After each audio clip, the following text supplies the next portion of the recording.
Hi, I'm Charlotte. I'm usually more of a fine artist, illustrator, writer, question mark. That is actually one of my illustrations. That's Jerry from Succession, and it is signed from when she did Juno and the Peacock. But 2 years ago, I became pretty into crochet, and recently I've just picked up knitting. But I'm in the slightly unusual position of having done two big projects kind of at once, not entirely from the start, but they've ended up overlapping. And now I've got two big projects that I've actually finished at the same time. And so I just thought I would share them. So they're two crochet blankets. My favourite thing to crochet is a blanket, which I realise is quite intimidating because it's a big project. But personally, I really enjoy it and I like seeing how it comes along. Normally, every single crochet blanket I've ever done has been a granny square blanket. So I've done all the granny squares and then sewed them all or crocheted them all together right at the end. But these two projects are done in completely different ways. So I've got a baby blanket that I made for my line manager and an adult human-sized blanket that I made for my friend's birthday. So first, let's look at the baby blanket. So I'll shove her out the way. I think you can still see her, but never mind. This is quite a big baby blanket. I've only made two baby blankets, but both of them I've made fairly big, so you can use them a bit longer than just when they're an actual baby. So it looks like this. The way that this is created, I actually thought this would be quite speedy. Boy, was I wrong. Was that the white panels are just single crochet, apart from these little laddery bits, which are done in the same way you do a mesh stitch. So it's like a double crochet, skip a stitch, and you're chaining, and then double crochet in the stitch after the skipped, and keep going. And then these lace looking bits are actually just a plain old scalloped edge on both sides of the plain panel that I've then gone along and I've sewed or caught the threads up one side of the scallop and then sewn around the two bits at the apex of the right hand side and left hand side, and then gone back around the other side of the other scallop and then up the other side, and then caught it again by sewing around a couple of times. And that's how I sewed those together. And then for the border, it's a plain scalloped border on the vertical sides. The white strips are done, as I said, single crochet but with a 4mm hook, whereas the inner scalloped bits that are then sewed together are, I think they were 2.75 or 3. I think 2.75 is right, to make them a bit smaller. But the scallops on the sides, to kind of differentiate them as the border, are also crocheted in 4mm, and also the gaps in between the scallops are larger, so they're more skip stitches, which makes sense proportionally, I think, because they're larger scallops, so they need a bit more space. And that's to help differentiate them as the border versus the inner bit.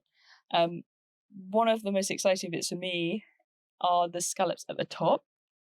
So again, these are all 4mm again, but what I did was I matched up the scallop colour to the vertical stripe, and I got this idea from someone that I keep seeing popping on my Instagram, whose name I can't remember, so I will try and find it and put it on screen, who makes tapestry crochet, I think, and then borders their tapestry crochet with crochet scalloped edges, and they will match it up to the predominant colour below, so it's kind of seamless. It goes from the main solid colour below into the colour on the scallop, which I have always been very much delighted by, so I wanted to do the same thing. I thought this would be a good time to try it because you've got these vertical stripes, so it's kind of continuing on rather than having a border where the pattern, it might seem a bit harsh doing like a horizontal pattern, even if it's plain, it would kind of cut off the stripes.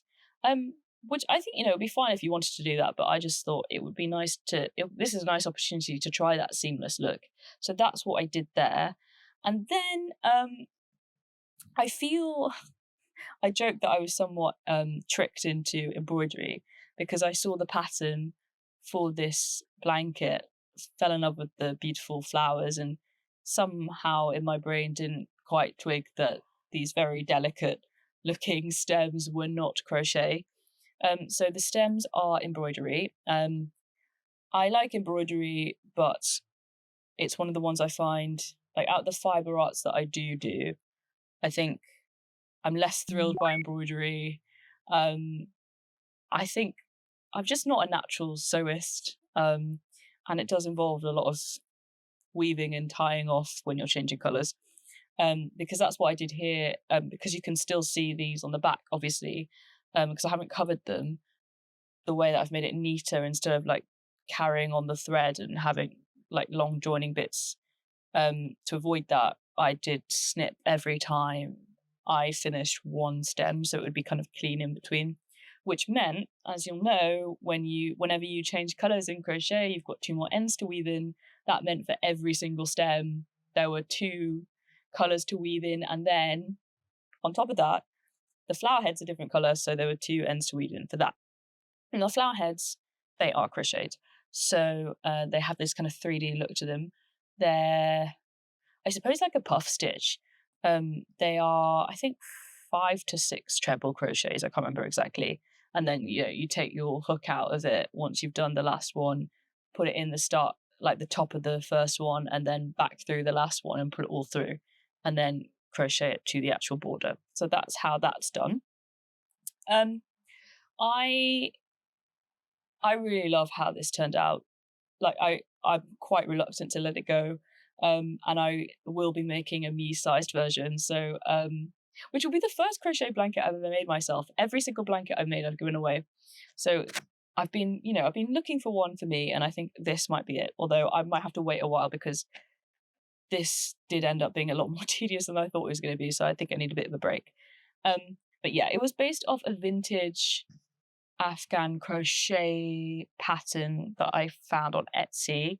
I will put the link below, and also like on my website where I have all my crochet pieces and also all my fine art illustration stuff. Under the crochet stuff, under the blanket, for each specific one, I'll have a pattern. So the pattern will be there as well, and I'll link that below too if you want to see the pictures properly. But I was very liberal with that pattern, partly because it was intentional. So the original pattern is all white. There's no pink detailing on different strips. So I chose to change that. But also I didn't quite understand it. I think because it's a vintage pattern and I don't think I'm that great at understanding vintage patterns. Just because obviously I'm used to like a different kind of pattern writing, having learned much later on. And actually, I think on further inspection, these little laddery bits that I said earlier were actually supposed to be part of the pink lacy bit, which would have been white in the previous pattern. So I didn't quite get that right. When I make mine, I'm going to try one version with the laddery bits in pink as well to see if I like that. But my actual first thoughts are that I quite like how skinny the pink verticals are at the moment, because that makes it not so overpowering. So I think if I do actually do the other bits, it's going to be a bit much, but I'll try it and see what I think. And that's what I'll be doing. But overall, very, very pleased, particularly pleased with these scallops. They were hard to do because I was freelancing? That's not the right word. Freestyling. This border design, and it was a bit fiddly, like doing when you have to like add in like extra rows to make sure it's like a nice crochet to crochet into, because these sides are like they would have been the the wrong sides when you're crocheting along. Obviously, like the nice stitches go on the top, not the sides. But because also they're different thicknesses of yarn, this is acrylic, this is cotton, even when I matched up the amount of rows I wanted before I started crocheting the shells into them, the cotton ones are a bit shorter height wise. And also because it's not like one continuous thread that you're crocheting, the shells were quite far apart originally. So I ended up, when I was weaving everything in, doing some funky weaving in and sewing around so they would like come closer together basically. But I am actually really pleased with how they turned out, and the later ones do look a lot better than the newer ones.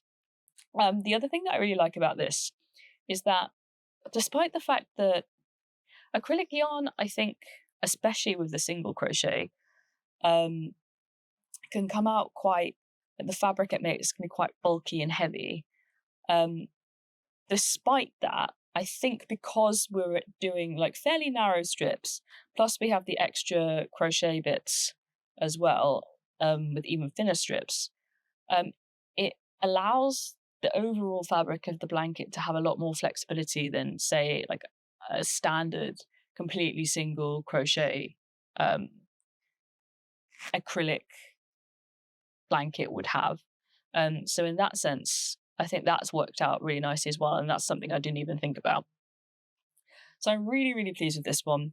I will be giving it away tomorrow, so I'm just enjoying my time with it while I still have it. But yeah, I hope you liked this blanket, and now I will move on to the monster over here. So it is now a different day, but we're going to look at this big old blanket now.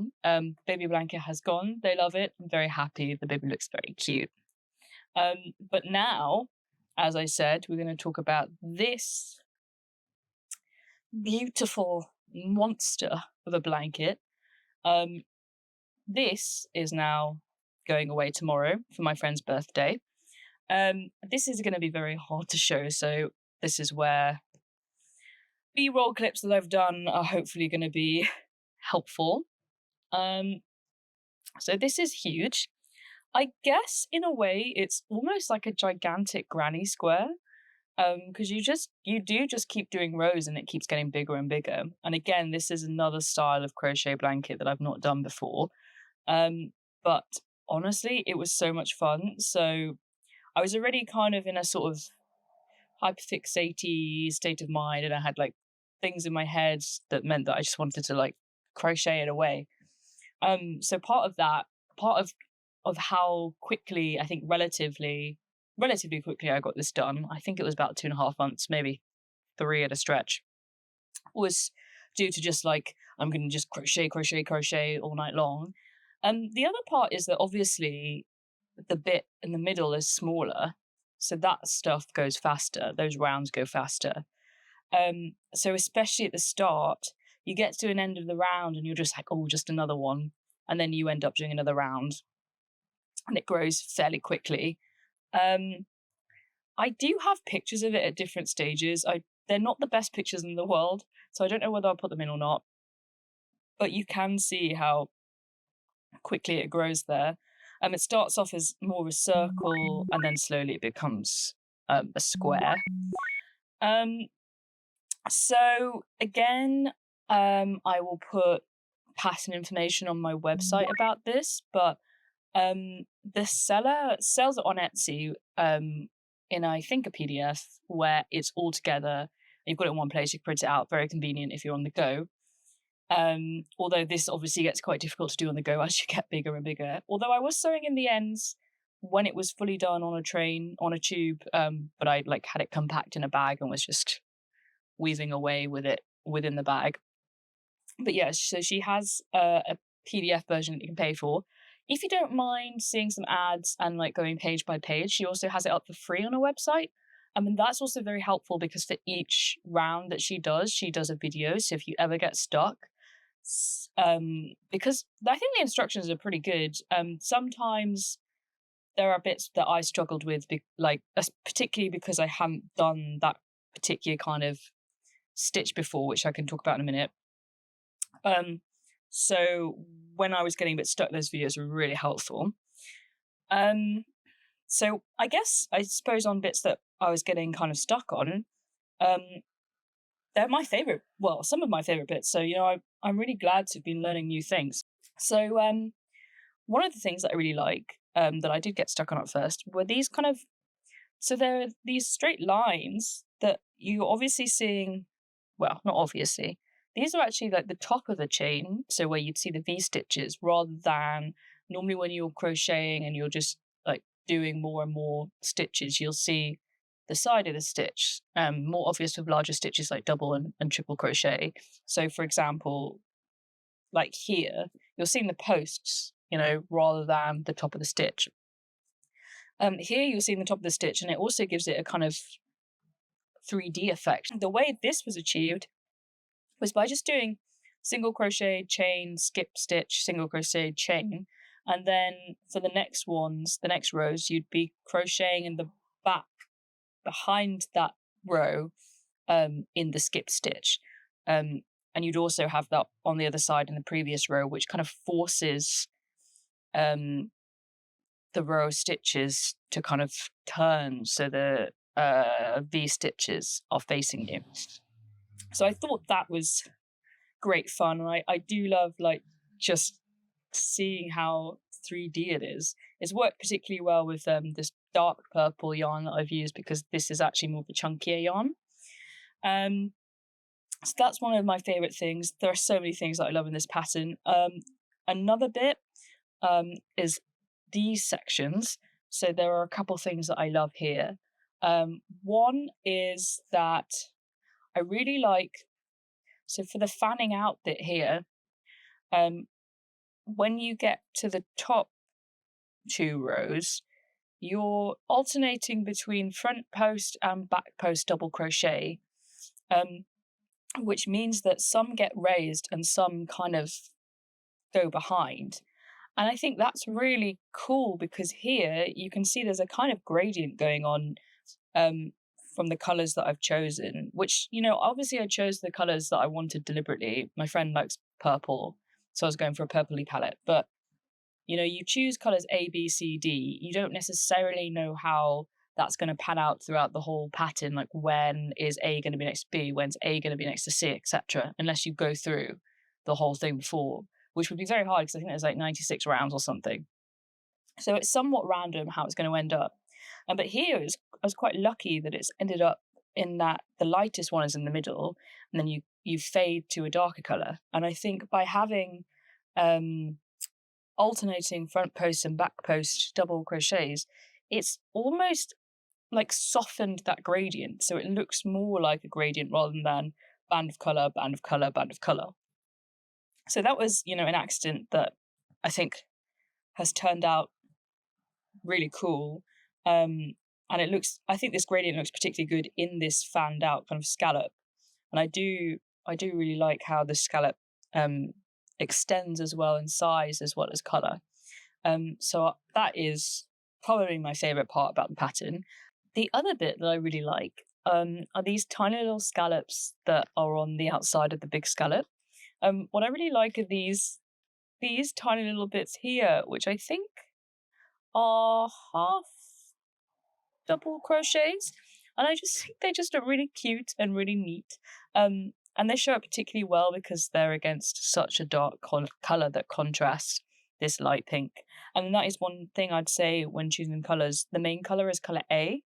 I would recommend having that as quite like a dark colour, or at least if it's a light colour that it contrasts the other colours, which would then be dark, so B, C, D. But I really like it this way around, with the dark contrast as the main colour, which kind of leads on nicely to another favourite part of this blanket. I really love all the corner details. You've got this one here, and then you've got the bigger one here, where you've got a lot of these light colours in sort of smaller amounts against a much darker main colour. And it reminds me a bit of sort of like stained glass, when you've got like the darker metal bits in between the lighter coloured panels.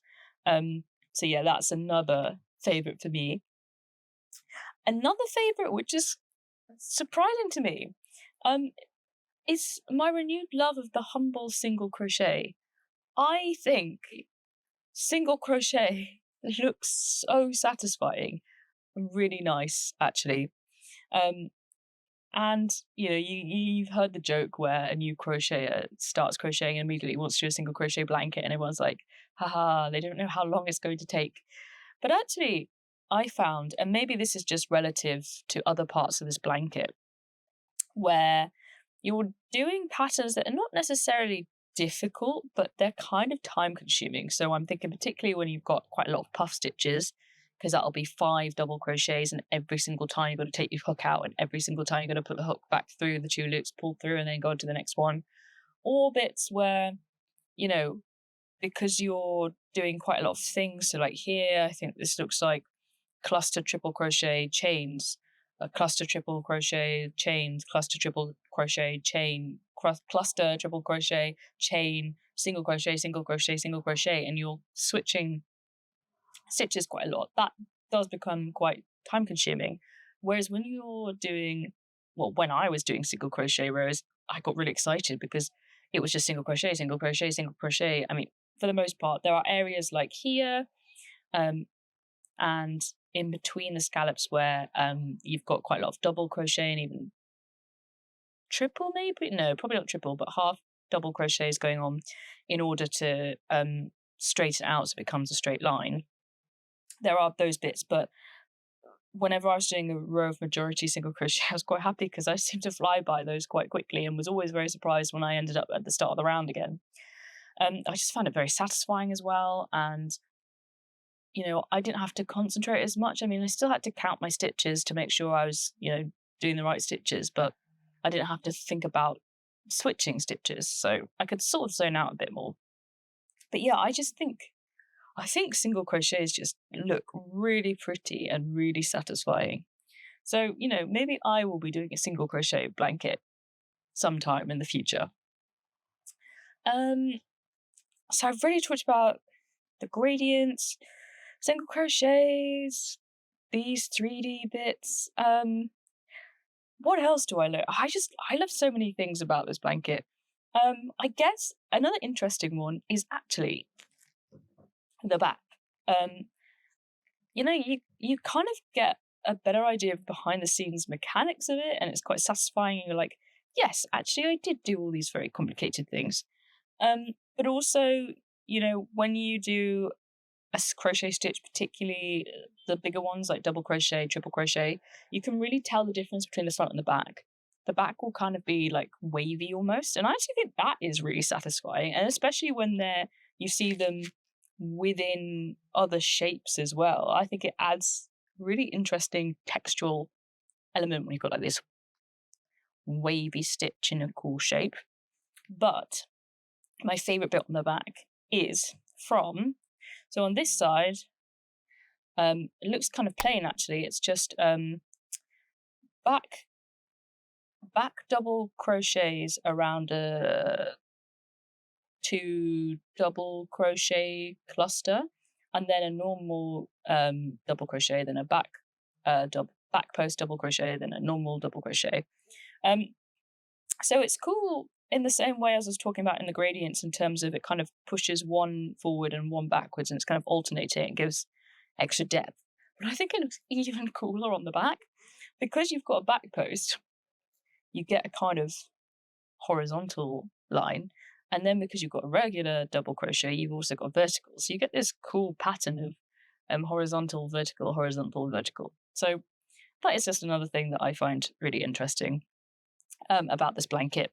And then I guess the final thing is you see it in a few areas, the ones where you've got like a front post that kind of makes it stick up, and then you on other rows you line up front post crochets, so they kind of have this, I guess, again, another sort of 3D vertical effect, but it carries on into different rows. So you get it here.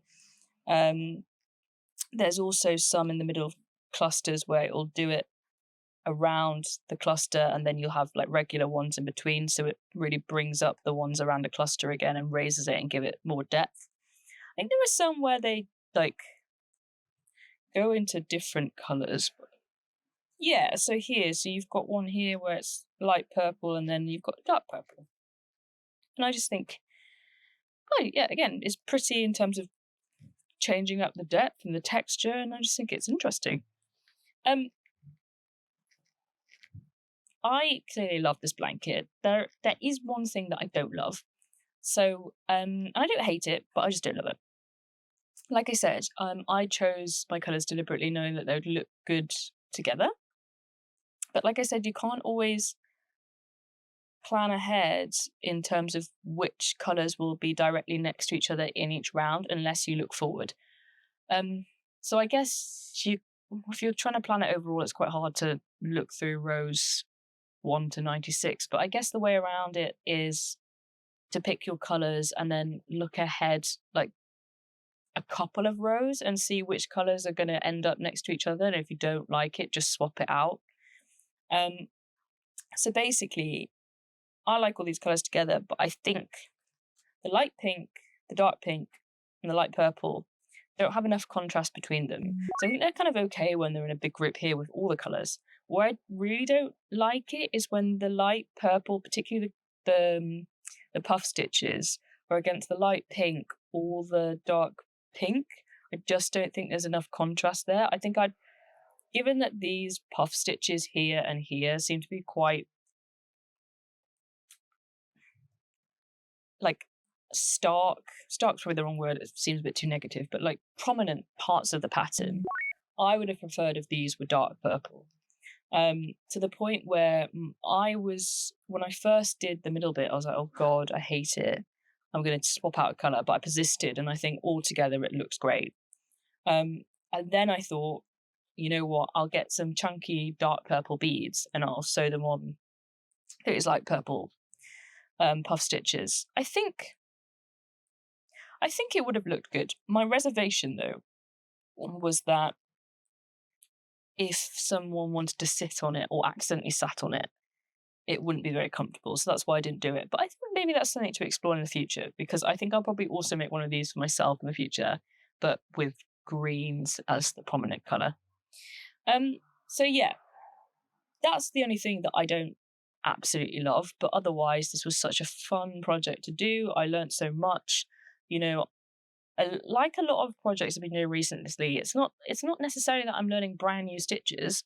Now, I'm using single crochet, a lot of double crochet and some triple crochet, but the way that they're utilised makes a kind of new stitch, and it's just really interesting to see new techniques using things that you already know how to do and just finding out that there's like a whole new world of possibilities. So it was really fun to make. I'm really excited to give it to her because she's wanted a blanket for ages, and I think this was a good pick. But if you've made it this far, throwing a little bonus for you. I taught myself how to do colour knitting the other day. My first swatch is somewhere over there. It's like a tiny little cherry. I actually learned how to do that from someone that I watch on YouTube fairly regularly anyway for fibre arts. But I will link their video somewhere, probably down there, maybe here. It's really helpful. I'd always wanted to do colour work knitting, and I was a bit intimidated by it, but it's actually very straightforward, as everyone said. The only difficulty, I think, is keeping all your yarn untangled, and I can only continental knit. I can't continental and English knit. Like, I can't do them separately, and I definitely can't do them together yet. So the yarn was getting muddled, the normal. I tried to learn with English knitting and almost gave up knitting altogether, because for some reason, whenever I English knit, I add stitches, and I will deliberately make sure that that first stitch and that last stitch aren't twisted, so you're actually accidentally adding stitches. I don't know what it is I'm doing. Somewhere, somehow, I always add stitches. I think sometimes lose stitches too. Accidentally was watching someone else do something else completely different just for fun. She happened to be continental knitting, and for some reason it just happened to be very easy for me to follow. So that's how I learned how to continental knit and fell in love with knitting, and I can do continental knitting without messing up my stitch count. So that's what I do. But maybe it is a future endeavour to try and learn English knitting. and maybe I won't lose stitches if I'm somehow doing both at the same time. Don't know if that's good logic, you tell me. But anyway, that's all that to say. I have taught myself colour work. This unleashes a world of possibilities.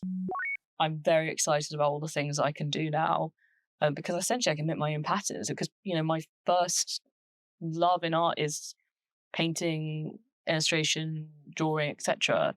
So I can draw my own things now and translate them into like a pixel chart and make them. So this is very exciting to me. Yeah, so I guess this is all to say as well. I hope you enjoyed looking at my blanket and this little extra bonus. My hopes for the future is that I will do more videos like this, so knitting, crochet, kind of showing you the final thing, maybe even some process videos. But I'm also hoping to do those videos I was talking about in terms of fine art, illustration, again, possibly process videos, also final just look throughs, maybe look through sketchbooks and stuff. So if you like the sound of that, or you like the look of what we've been through today, I guess stick around, maybe subscribe or don't, and see if I pop up again. And hopefully, yeah, I'll be back and you'll enjoy it. So thank you so much if you're stuck around for this very long video. Yeah, again, thank you. I hope you enjoyed it, and I will maybe see you again soon. Bye!